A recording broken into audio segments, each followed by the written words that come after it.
Hello and welcome. So today I'm making samosas and baked samosas, of course. So I have taken a variety of flour.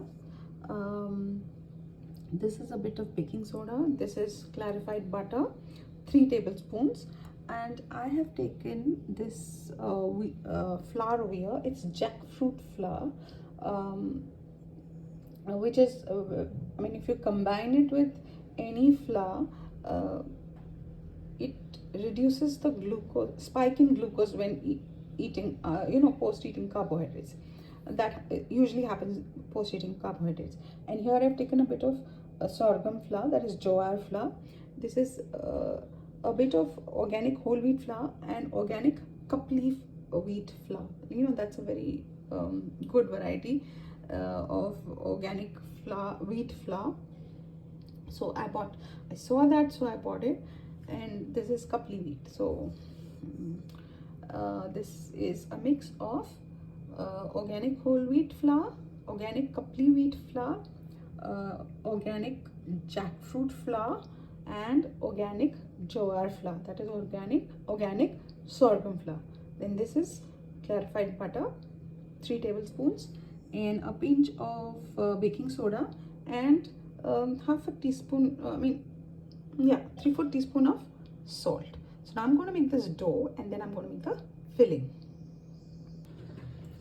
So this is the dough. I had used 1/4 teaspoon or half teaspoon of baking soda when I had made the dough. So it's like risen slightly, and I have taken the paneer out of the fridge. This is like half kg paneer, and this is a ginger garlic paste that I've made. So I'm going to make samosas with paneer and green peas and potatoes. So the first step I'm doing this time in reverse gear, like compared to what I made last time. First step is I took some sesame seed oil, 3 tablespoons, and I tempered mustard and cumin seeds in it.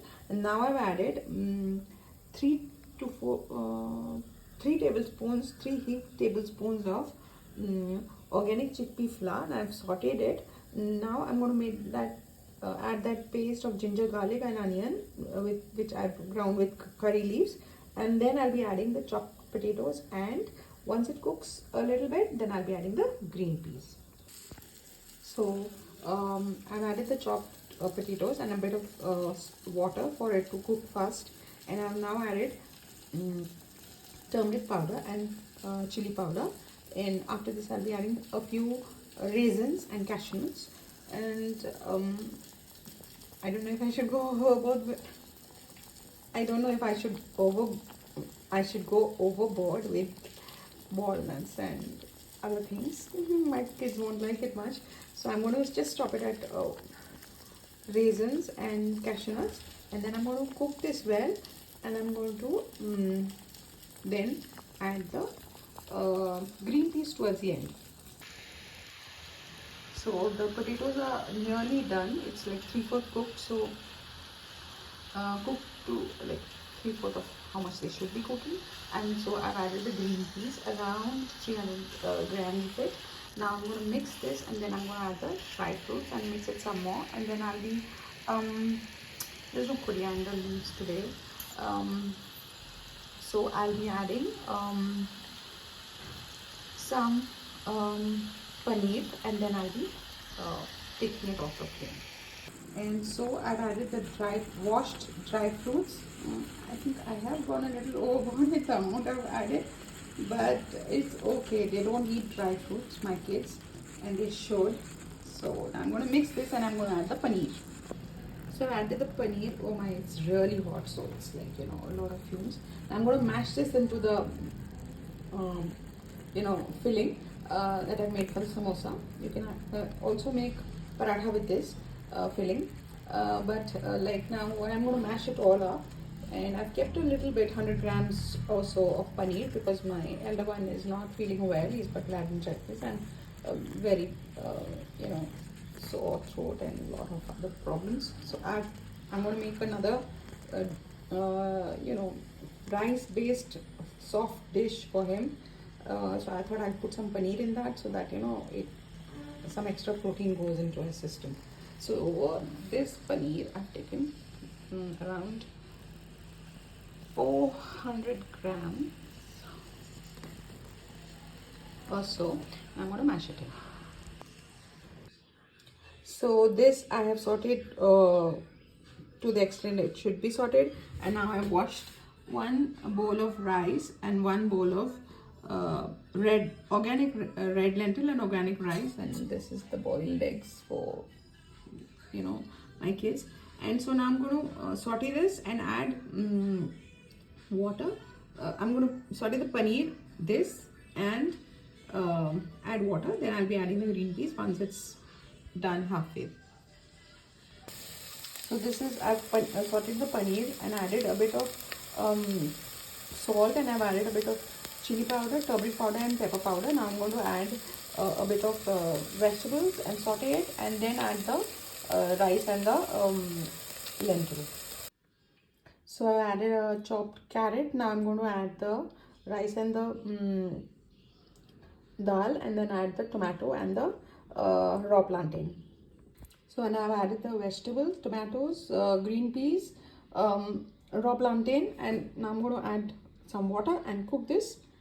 And I have to add salt. So this will be khichdi and it will be done. It's mixed vegetable and paneer khichdi. I don't know if anybody ever uses paneer in their khichdi, but since it was there and they don't, he didn't want fried paneer or roasted paneer or, you know, paneer tikka, or he didn't want paneer in any way. So I said I will put it into the khichdi and it will like kind of be very soft and he can eat it. So this is the last thing I've added, and this is asafoetida powder, because there's lentil and green peas and ginger garlic. So, you know, the potential for this to create some kind of flatulence and gas formation in the stomach is there. So asafoetida cuts that possibility to a very large extent. So that goes into a khichdi. So I used a masher that I have, and I rarely use, to give the filling a do-over, and now it's reached the perfect consistency that I want it at. It's like the potatoes are fully mashed, and so a few of the green peas and the paneer, and also the dry fruits. You know, it's kind of I mean, the minute they bite it, they will either take it out, or, you know, sometimes they'll eat it and they'll crib about it. That's how my kids are. But anyway, you know, winter, we should eat a lot of fortified food. So I'm going a little overboard with the dry fruits. And piping hot khichdi, which is targeted mainly at my elder one's sore throat, is fully ready. It's really delicious. It's got a whole lot of fiber in the form of vegetables, and it's got paneer, which is protein, and also red lentil, which is protein, and all that is organic. I mean, paneer is not organic, but everything else was organic. No, green peas is also not organic. So this is vegetable khichdi for my elder one, and now I'm going to start baking the samosas, filling and baking the samosas. So the first round is ready to go into the oven. I have used this A2 ghee this time, and it's organic. And this is looking like rather well fed toad shaped samosas, but they are very good because this flour has jackfruit flour and jawar flour and kapli wheat flour, organic kapli wheat flour and organic wheat flour. So this is a like very healthy snack, but it's not for snack, it's a meal. So it's like, instead of making a paratha, I've made it in the shape of a samosa, and you can eat it with sauce, or you can eat it with pickle, or you can eat it with curd, or you can eat it with anything. So it's gone into the oven, and no matter how much I clean the oven, It was only when I click that I realized where there are I used a tissue paper and still there are some spots on the glass. Anyway, so this is gone into the oven and this is going to be baking at 300 degrees, oh dear, for 15 minutes. So round one is ready. Last time I made samosas, I just used a little bit of clarified butter coating on top and it had turned nice and brown. But this time I've used sorghum and jackfruit flour, so the consistency of the covering is very different.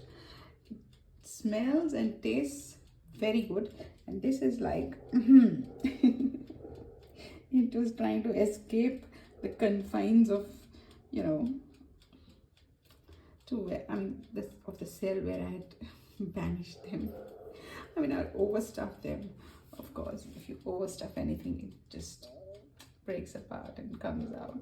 Anyway, this is really well done, and I baked it for 20 minutes this time because I wasn't getting the nice browning on top. But then I realized that the bottom has browned even better.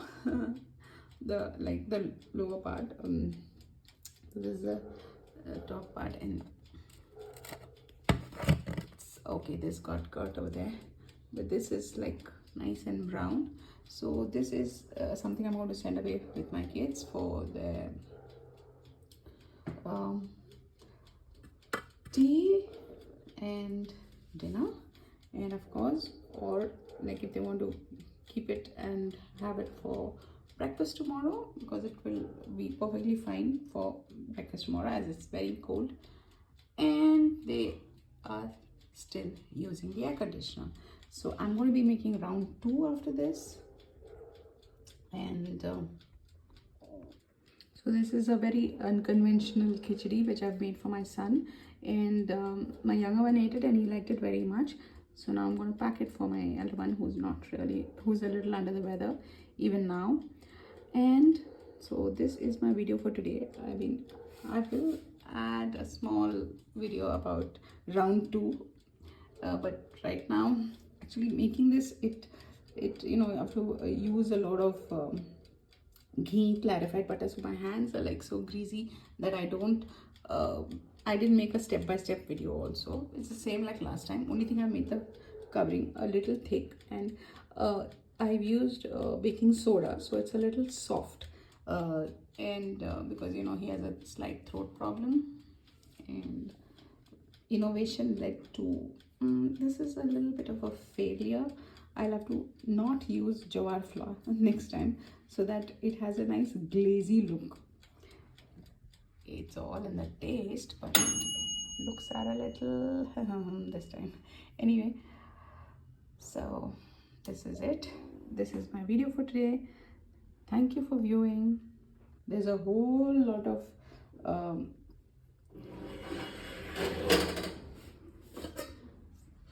filling left over for a lot of samosas, so I'm going to keep making it, and the rest I'm going to put in the fridge and use tomorrow. Like, I'll make some tomorrow. So this is my video for today. Thank you for viewing. Bye and take care. So round 2, I'm making it into parathas. I don't have the patience to make samosas that look like overfed toads bursting at the seams. So I'm making parathas, simple, and it doesn't matter how it is. So this is I'm making it a little thick because it keeps the parathas soft, and this is the kind of amount of filling I'm filling, and it's a very big paratha. One will be like a full meal.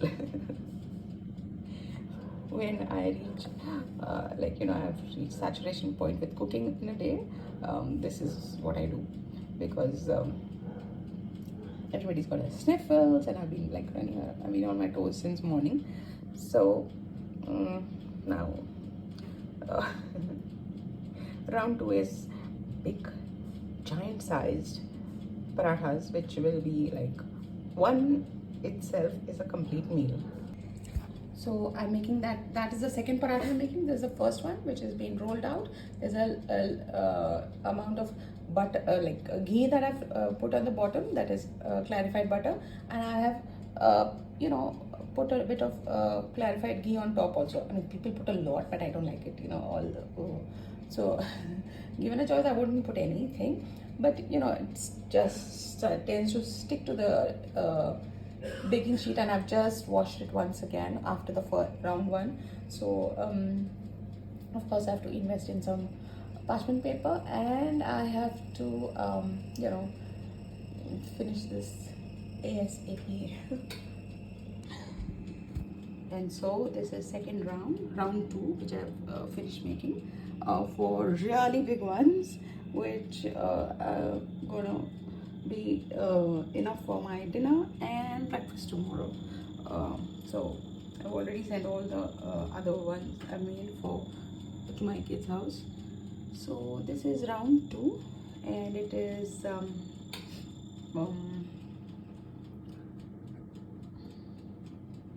parathas this time, baked parathas.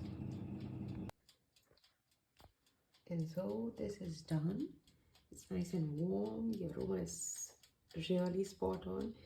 Look, this camera is not picking up the correct colors, but it is really very good.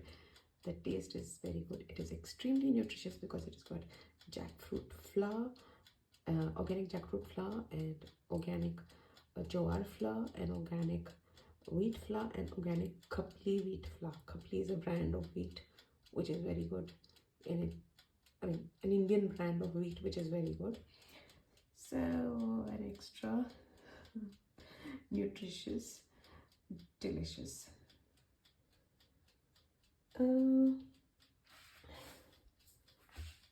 Extra delicious, nutritious baked paratha again, once again. But this is very, the dough is very different than what I have ever made to date. So my son said it's very good, so I'm going to be having this now. And this is my video for today. So I didn't even taste the khichdi that I made because it was for my kids and everyone else. So that got over, and this is my dinner. And of late I'm having only one meal a day. This is my meal for the day. I love parathas, but I don't like making them on the griddle, and this is so convenient and nutritious and delicious, even if I say so myself. Okay, this is my video for today. Thank you for viewing. Bye and take care.